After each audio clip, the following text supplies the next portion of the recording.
한 주 평안하셨습니까? 사실 평안한 일이 별로 없습니다만 그런 때일수록 주 안에서 평안하기를 바라야 합니다. 평안이란 세상에 있는 그 어떤 것으로도 얻을 수 없습니다. 오직 주님께서 주시는 것이 참 평안이요.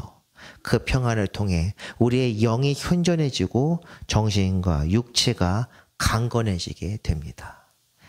이달의 말씀, 평안하라, 강건하라, 강건하라. 평안해야 강건할 수 있습니다. 그리고 평안이 찾아오면 이렇게 정신이 건강해집니다. 물론 이 세상을 보면 정신이 나갈 것 같은 일들이 참 많습니다만 그런 몇몇 일들을 보며 분노하고 절망하며 때론 낙심하는 것이 아니라 주님의 뜻을 구하고 그 뜻대로 살아가며 잘 이겨내야 할 것입니다. 오늘은 고린도전서 강의 14번째 시간입니다. 지난 시간에 이어 이번 주 역시 사역자들에 대한 주제로 말씀이 전개됩니다. 사도는 고린도에서 함께 사역했던 아볼로를 예시로 들어 3장부터 이 둘이 어떻게 주를 위해 일하고 헌신했는지를 언급했습니다. 그런데 이들을 따르는 추종자들은 특정 사람을 자랑하고 지지하며 그들을 따라 파벌을 만들었습니다. 사도는 이런 부분을 지적하면서 3장에서 이렇게 말했습니다. 그런즉 누구든지 사람을 자랑하지 말라. 만물이 다 너희 것입니다. 아멘. 사람을 자랑하지 말라. 오늘 본문인 4장은 이 내용을 조금 더 구체적으로 이야기합니다. 지난주 말씀은 사람을 판단하는 것에 관한 주제였습니다. 그리스도의 일꾼들은 하나님의 비밀, 곧 복음을 맡은 이들로 신실하게 주님을 섬겨야 하며 다른 사람의 판단을 신경 쓰지 않고 또 다른 이들을 판단하지도 말아야 합니다. 판단하시는 분이 누구시냐? 오직 주님이시며 그분이 어둠 속에 감추었던 것들을 드러내실 것이기 때문입니다. 그 내용에서 이어지는 말씀이 바로 오늘의 본문입니다. 형제들아, 내가 너희를 위하여 이 일에 나와 아볼로를 들어서 본을 보였으니 이는 너희로 하여금 기록된 말씀 밖으로 넘어가지 말라 한 것이 우리에게서 배워 서로 대적하여 교만한 마음을 가지지 말게 하려 함이라. 어렵습니다. 전체적으로 말씀이 상당히 어려운데 세번역 성경 말씀은 이것을 조금 분명하게 번역했습니다. 세번역 봅니다. 형제자매 여러분, 나는 여러분을 위하여 이 모든 일은 나와 아볼로에게 적용하여 설명하였습니다. 그것은 기록된 말씀의 범위를 벗어나지 말라는 격언의 뜻을 여러분이 우리에게서 배워서 다른 어느 한편을 편들어 다른 편을 얕보면서 뽐내지 않도록 하려는 것입니다. 이제 조금 이해가 되겠습니까? 보면은 성도들을 가르치기 위해서 두 사역자를 예시로 들었다.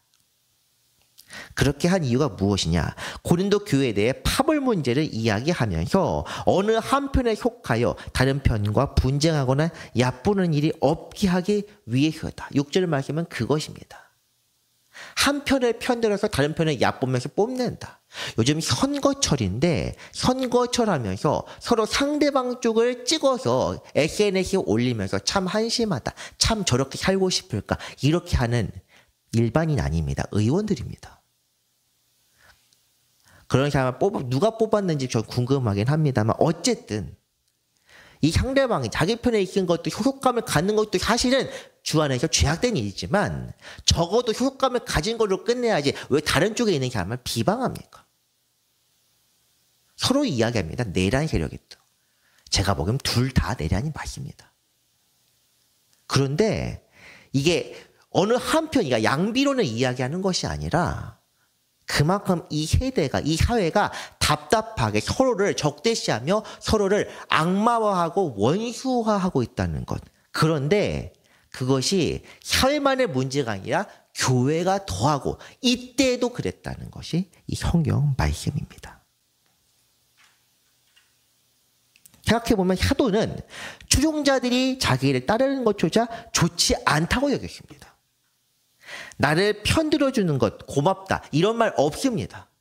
뒤에 봐도 내 편들어주는 사람에게 내가 참 내 추종자들, 내 지지자들에게 감사합니다. 이런 말 쓰지 않습니다. 사역자들의 역할을 받았던 지난주 말씀 한번 생각해 봅시다. 그 누구도 판단하지 말라는 것에서 우리는 이런 의미도 유추해 볼 수 있습니다. 우리 사역자들은 주님의 판단을 받아야 할 사람들이지 너희의 판단을 받을 이유가 없다. 물론 그릇된 행동, 잘못을 하면서 뻔뻔하게 변명한다면 이거는 진짜 쓸모없는 말입니다. 그런데 사도는 이렇게 말씀했습니다. 양심에 거리끼는 것이 전혀 없다. 히브리서 성경 4절에 나와 있던 말씀입니다.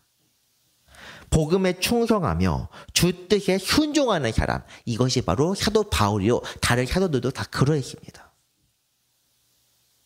그렇기 때문에 사람이 어떤 판단과 어떤 대우를 하든 하나님께서 자신을 어떻게 보시는지만 생각하는 것입니다. 믿는 사람이라면, 성도라면 마땅히 이런 마음가짐을 품어야 합니다. 굳이 높이 있는 사역자들뿐만 아니라 모든 성도, 하나님께 소망을 두는 모든 사람이라면 하나님의 판단에, 하나님께 보시는 우리를 어떻게 보실까만 생각해야지 다른 것에 신경 쓸 필요가 없다는 것입니다. 그런데 이 사도가 자신이 가르친 사람들이 하나님을 믿고 십자가의 도를 따르도록 교육하며 복음을 전했는데 그런 것은 하지 않고 자신이나 다른 사역자들 하나님보다 더 자랑하고 있으니 얼마나 답답하겠습니까? 열심히 무엇인가를 길러내고 가르쳤는데 가르친 것에 따르지 않고 전혀 배움을 받은 것이 없는 사람처럼 말하고 행동하면 얼마나 속 터지겠습니까? 그 답답함을 드러내는 것이 7절부터 이어집니다. 누가 너를 남달리 구별하였느냐?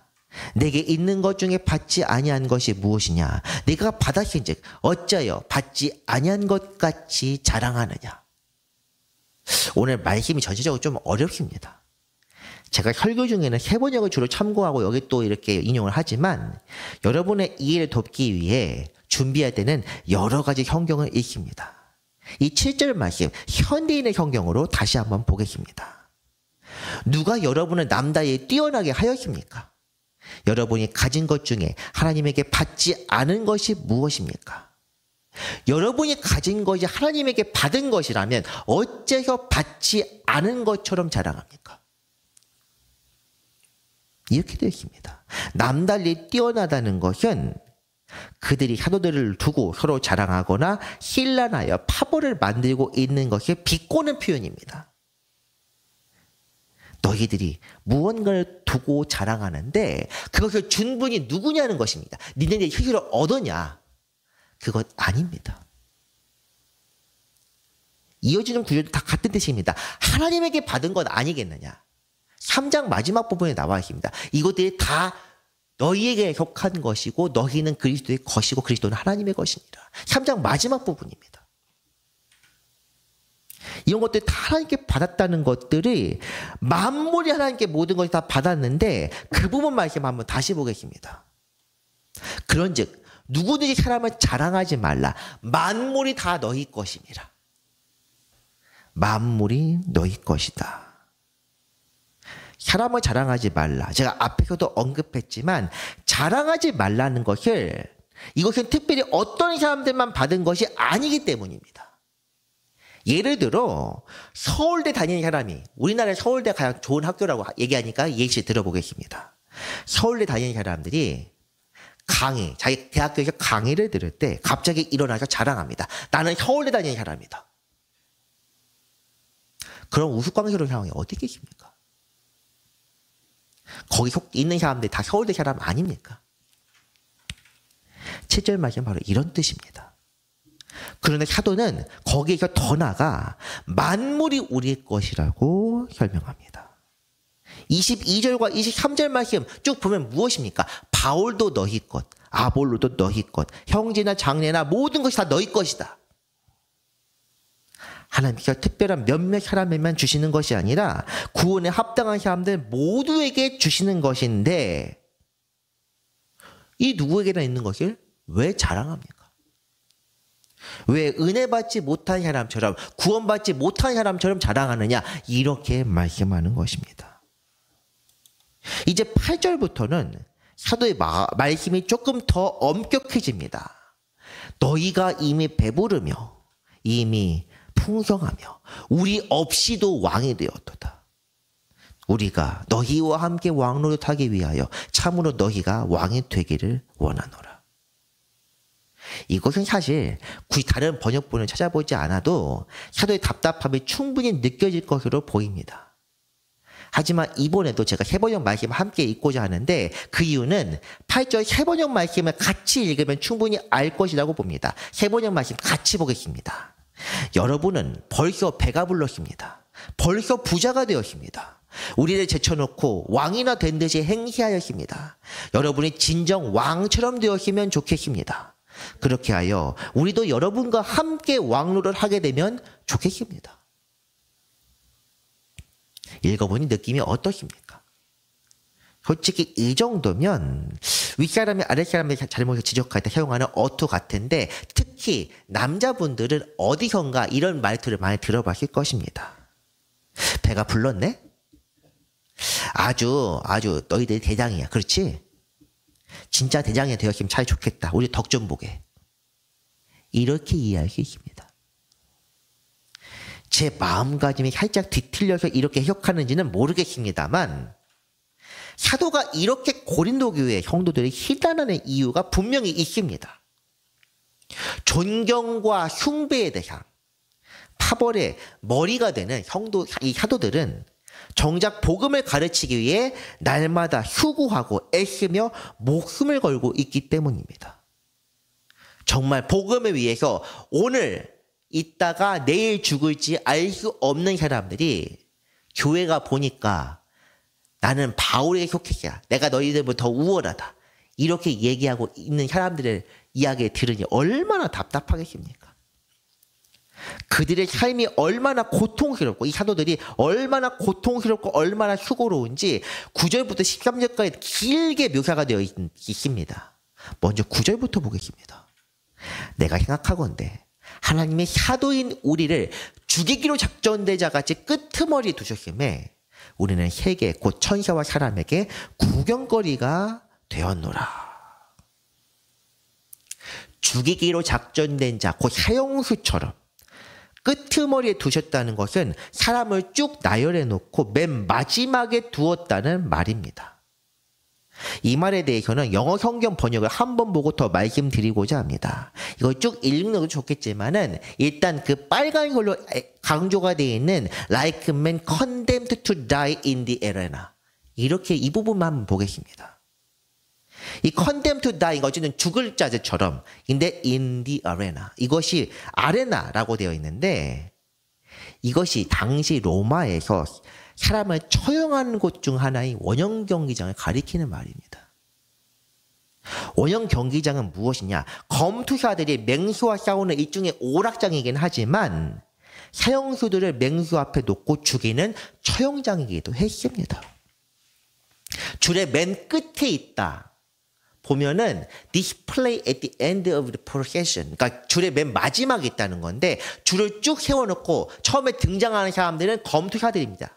어쨌든 맹수와 싸워서 이길 수도 있고 질 수도 있는 사람들. 그런데 맨 마지막에 있는 사람 무엇이냐? 죽을 사람들입니다. 아무 무장도 없이 그냥 맹수 앞에 맨몸으로 나서는 사람들. 이것이 맨 끝에 있는 사람들입니다.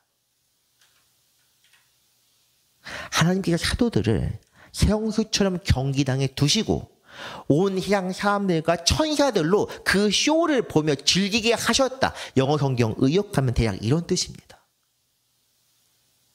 얼마나 놀랍고 비참한 상황입니까? 로마 황제가 그렇게 하는 것이 아닙니다. 하나님께서 우리를 사형수처럼 취급하셔서 모든 사람과 천사들이 보도록 원형 경기장의 맨 마지막에 두셨다. 실제로 사도 바울뿐 아니라 많은 사람들이 유대와 로마 처형 방식에 따라 목숨을 잃었고 또 살아남은 사람들도 생명의 위협이 항상 도사리고 있었습니다. 오늘 있다가 내일 없어질 수 있는 사람입니다. 카카오톡에서 쭉 이제 사도들 이제 같이 여행에 있으면은 어느 순간 어떤 사람의 대화가 사라지면 그 사람은 죽은 사람입니다. 물론 그때는 카카오톡은 없지만 이를테면 그렇다는 뜻입니다. 언제 항상 이야기를 하고 편지를 나누다가 그 사람 편지가 끊어지는 순간 그 사람은 죽었구나. 그렇게 목숨을 걸고 복음을 전하지만 정작 하나님께서 어떻게 대하시냐? 이 수고한 종들에게 은혜를 주시는 것이 아니라 사형수처럼 대하시며 온갖 고통과 박해를 당하도록 내버려 두시고 심지어 사람들이 그것을 보고 조롱하게 하셨습니다. 사도가 성도들에게 말하는 것이 바로 이런 뜻입니다. 10절 말씀이 이어집니다. 우리는 그리스도 때문에 어리석으나 너희는 그리스도 안에서 지혜롭고 우리는 약하나 너희는 강하고 너희는 존귀하나 우리는 비천하여. 이것도 무엇이가 살짝 꼬여있는 말씀입니다.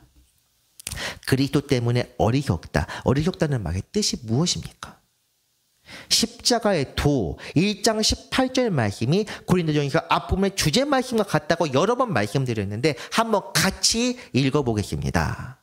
십자가의 도가 멸망하는 자들에게는 미련한 것이요 구원을 받는 우리에게는 하나님의 능력이라. 아멘. 사도들은 복음, 그 십자가의 도를 담대하게 전했습니다. 어떤 환난과 박해를 겪어도 협박을 받고 매를 맞고 욕을 들어도 끝까지 복음을 따라 살았습니다. 이런 사람들 어떻게 보이는가? 어리석은 사람처럼 보입니다. 미련한 사람처럼 보입니다. 그쯤 되면 그냥 포기하지.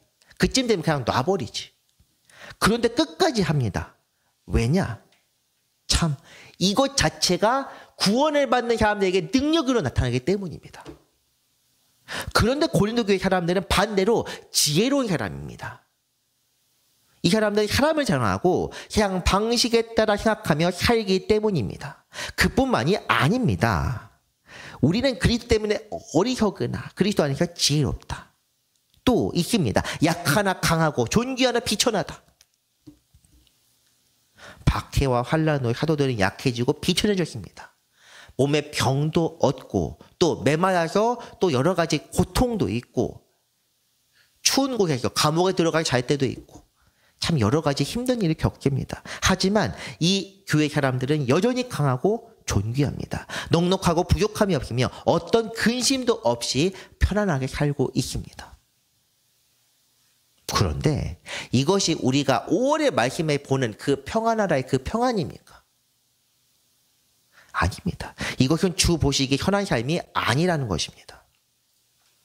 그 이유는 1장 18절에서 말씀했던 것처럼 십자가의 도를 미련하고 어리석게 여기는 이들이 곧 복음과 무관한 사람이기 때문입니다. 십자가의 도가 능력으로 나타나기 위해선 하나님을 믿어 구원에 합당한 자가 되어야 합니다. 또한 그렇게 사는 사람들을 옳다 여기고 그렇게 사는 사람들을 간절히 바라며 그들처럼 살아가야 합니다.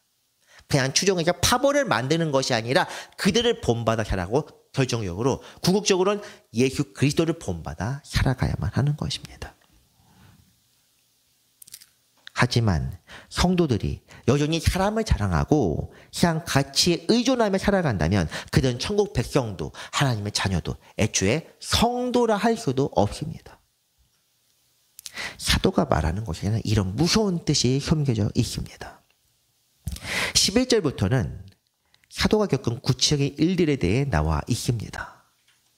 바로 이 시각까지 우리가 줄이고 목마르며 헐벗고 매맞으며 정처가 없고 너에게 편지를 쓰는 이 순간까지 우리는 지금 이렇게 살고 있다. 사실 고린도 교회의 첫 번째 지금 이 서신 고린도 전서 서신을 보낼 때만 해도 사도는 성도와 교회에 대해 사랑과 긍휼의 마음이 훨씬 강했습니다. 그래서 이렇게 짧게 간략하게 사역자들의 고충을 요약해서 보냈습니다. 하지만 이후 서신인 고린도 후서에서는 겪었던 일을 낱낱이 나열해서 보냅니다. 화면으로 보여드리기에는 길어서 제가 그냥 읽겠습니다.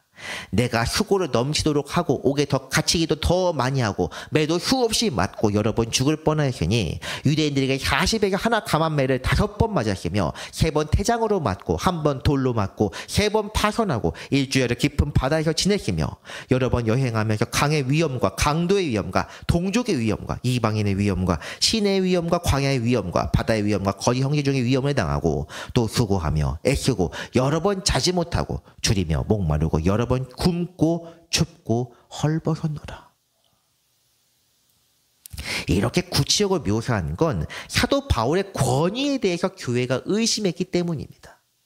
이런 서신들을 보냈을 때, 우리가 파벌대로 하지 말아야겠다. 우리가 잘못했구나. 이렇게 회개하면 좋은데, 이거 말하는 사도가 과연 좋은 사람인가? 혹은 다른 사람들 사도에 대해서 여러 가지 이야기를 하는데 정말 이 사람 사도가 맞는가? 이런 식으로 반응했기 때문에 사도가 격분해서 이후에 고린도 후서에서는 그런 식으로 편지를 쓴 것입니다. 어쨌든 다시 본문으로 돌아와서 초대교회 때 사도들, 복음을 전하고 말씀으로 사람을 가르쳤던 이들은 주님을 위해 목숨을 버린 사람들입니다. 단순히 순교한 사람들만 가리키는 것이 아닙니다. 사는 곳에서 추방되거나 가족과 고향에서 파문을 당하고 이리저리 내몰려 떠돌던 사람들이 많이 있었습니다. 이 모든 사람들이 바로 복음을 위하여 향해서 어리석은 자가 된 사람들이요, 향해 감당할 수 없는 사람들입니다. 이들은 더 나은 것을 위해 영원한 나라인 자기들의 본향을 생각하며 참았습니다. 우리가 히브리서 강의 때도 봤던 말씀입니다. 사도는 자신들이 박해에 어떻게 반응했는지 12절과 13절에서 설명합니다. 또 수고하여 친히 손으로 일을 하며 모욕을 당한 즉 축복하고 박해를 받은 즉 참고 비방을 받은 즉 권면했다. 손으로 일을 하는 것이 무슨 문제냐 이렇게 생각하는 사람들이 있을 것이겠지만 사도 바울뿐 아니라 아볼로도 그렇고 이미 다 자기의 원래 직업이 있었던 사람들입니다. 바리새인 교육을 받았고 랍비라 불리는 사람입니다. 예수님께 바리새인들을 어떻게 말씀하셨습니까? 손끝으로 움직이지 않는다. 말만 하는 사람들이다. 말만 해도 돈이 나오기 때문에 말만 해도 충분한 사람입니다. 바울도 그렇게 살 수 있었는데 지금 손으로 일을 하고 있다고 합니다. 어떤 일을 하느냐? 막노동입니다. 천막 만드는 일을 해야 된다. 자신의 교육과정, 흔히 스펙이라고 불리는 것까지 다 포기하고 복음을 위해서 직접 손으로 일을 했다는 것입니다. 이것을 당연하게 여기고 내가 이렇게 주 안에서 이렇게 살았다 자랑하는 것이 아니라 당연하게 여기고 복음을 위해 가진 것과 벌어온 것을 아낌없이 내놓은 사람들도 있었습니다. 바나바가 초대교회에 존경을 받았던 이유가 자신의 재산은 다 풀었기 때문입니다. 모욕과 박해와 비방을 참는 것도 이 사람들에게는 당연한 일입니다. 그렇지만 이런 삶이 세상에서 볼 때 어리석고 미련한 삶이라는 것이 어쨌든 분명한 사실입니다. 그래서 오늘 본문 마지막 부분에서 복음을 따르는 사람들의 삶이 어떠한지 상징적으로 표현하는 것이 있습니다. 보겠습니다. 우리가 지금까지 세상의 더러운 것과 만물의 찌꺼기같이 되었도다. 앞부분입니다. 만물의 찌꺼기같이 되었다. 더러운 것과 찌꺼기, 곧 쓰레기입니다. 우리는 온 세상이 보고 즐기는 사형수요, 쓰다가 버려지는 쓰레기 같은 삶이다. 이것이 바로 사도가 생각하는 복음 위에 헌신하고 충성하는 이들의 삶입니다. 그리고 이렇게 살아가는 사람을, 이런 사람을 우리는 그리스도의 제자라 부릅니다. 사랑하는 성도 여러분, 오늘 말씀을 통해 무엇을 느끼십니까? 복음대로 사는 것이 참 힘든 일이다. 제대로 이해하신 겁니다. 세상의 뜻, 세상 가치대로 사는 것은 복음과 원수된 삶이다. 이것도 옳은 말입니다. 하지만 그것에 더하여 우리는 교회 안, 믿는 자들 사이에서도 자존심이나 인정 욕구를 품어서는 안 된다는 결론까지 나와야 합니다. 우리가 염두에 두고 신경 써야 하는 판단과 같이 지난 시간에도 말씀드렸지만 오직 우리 주님 심판날 왕으로 오신 그분의 시선만 신경 쓰면 됩니다. 그렇게 우리는 세상뿐 아니라 교회와 믿는다는 사람들 사이에서도 사람들 위에 서거나 자신을 드러내는 행위를 삼가야 합니다. 이것은 나 자신에게 어떤 유익도 없을 뿐 아니라 다른 사람으로 하여금 사람을 자랑하며 죄에 빠지는 문제를 일으키기도 합니다. 사도 바울이 자신을 추종하는 사람에게도 똑같이 경고하며 세상을 따르는 어리석은 사람이라 말했던 것처럼 우리는 악의 씨앗이 될 만한 그 어떤 것도 거부해야 합니다. 깨어있어서 주님만을 바라고 또한 이 공동체, 교회도 그러하기를 바라야 합니다.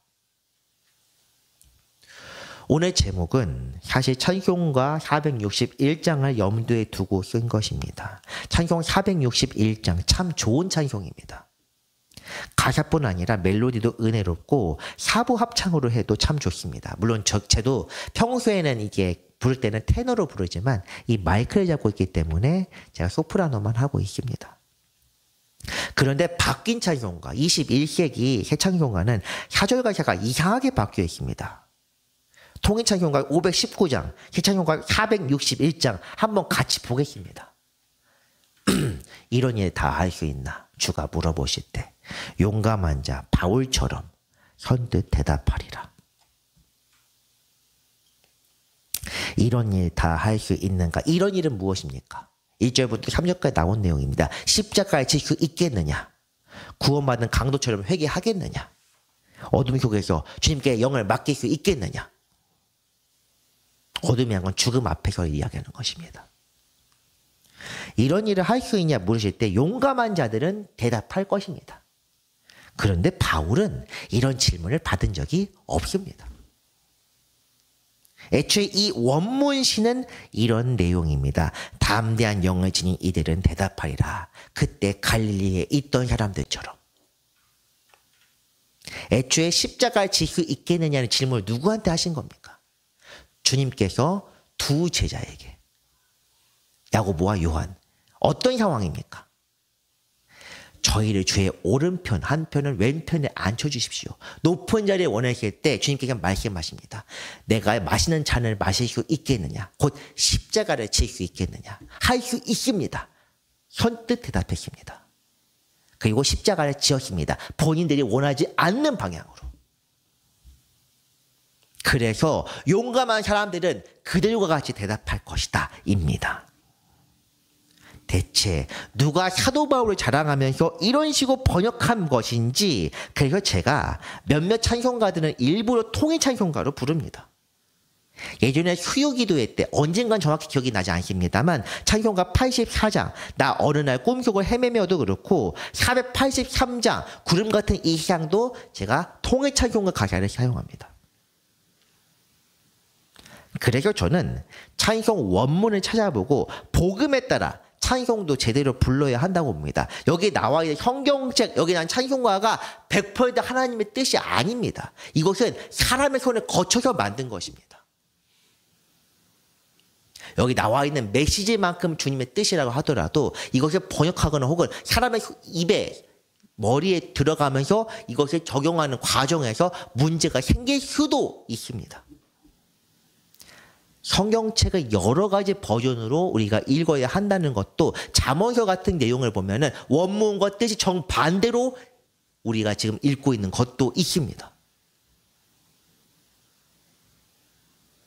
그래서 오늘 결단 찬송은 특단의 조치를 취하고자 합니다. 사도 바울을 자랑하는 21세기 새 찬송가를 거부하고 통일 찬송가 519장 가사대로 찬송하겠습니다. 단지 후렴구는 새 찬송가 쓰겠습니다. 왜냐? 후렴구에 나와 있는 것은 옛날 찬송가는 당신이라고 했습니다. 당신이 물론 3인칭 높임이긴 하지만 요즘 어떤 문화에 맞지 않기 때문에 새 찬송가는 주님의 형상을 바꿔놨습니다. 어쨌든 오늘날 성경이나 찬송을 번역하는 사람들까지도 주님보다 사람에 주목하고 있는데 일반인들은 오죽하겠습니까? 이것이 바로 요즘 교회 혜태의 문제점입니다. 하지만 말씀을 듣고 주님을 찬송하는 성도들, 참된 믿음을 가지신 분들은 아무쪼록 바울이나 베드로나 아볼로가 한 일에 주목하는 것이 아니라 그들 중에 역사하셨던 우리 주님을 사랑하고 오늘 내게 말씀하신 때대로 그분을 섬기시기를 간절히 바랍니다. 말씀을 정리합니다. 주님을 믿는 이들은 사람의 평가를 받을 필요가 전혀 없습니다. 모든 것을 아시고 통치하시는 그분의 평가 이외에 다른 시선을 신경 쓸 필요도 없습니다. 그렇게 우리는 하나님 앞에 순전한 믿음과 정결한 마음으로 복음을 위해 애쓰며 헌신해야 합니다. 사람이나 사역이나 교회나 세상이나 이런 부수적인 것들에 얽매이지 말고 오직 우리 주 예수 그리스도의 십자가를 자랑하는 주님의 신실한 제자 되시기를 간절히 바랍니다. 기도하겠습니다. 전능하시고 영화로우신 하나님 아버지 감사드립니다. 우리에게 복음의 신비를 전하여 알게 하시고 그 뜻을 깨달아 순종에까지 이르게 하신 주님의 은혜가 크고도 놀랍습니다. 오늘 우리 삶의 주뜻이 이루어지고 복음이 싹을 틔워 꽃을 피워 거룩한 향기를 드러내게 하여 주옵소서. 우리가 자랑할 것은 오직 우리 주님의 십자가뿐이오니 주님의 뒤를 따라 각자의 십자가를 지고 사명 감당하는 제자 되게 하여 주옵소서. 사랑의 주 예수 그리스도의 이름으로 기도합니다. 아멘.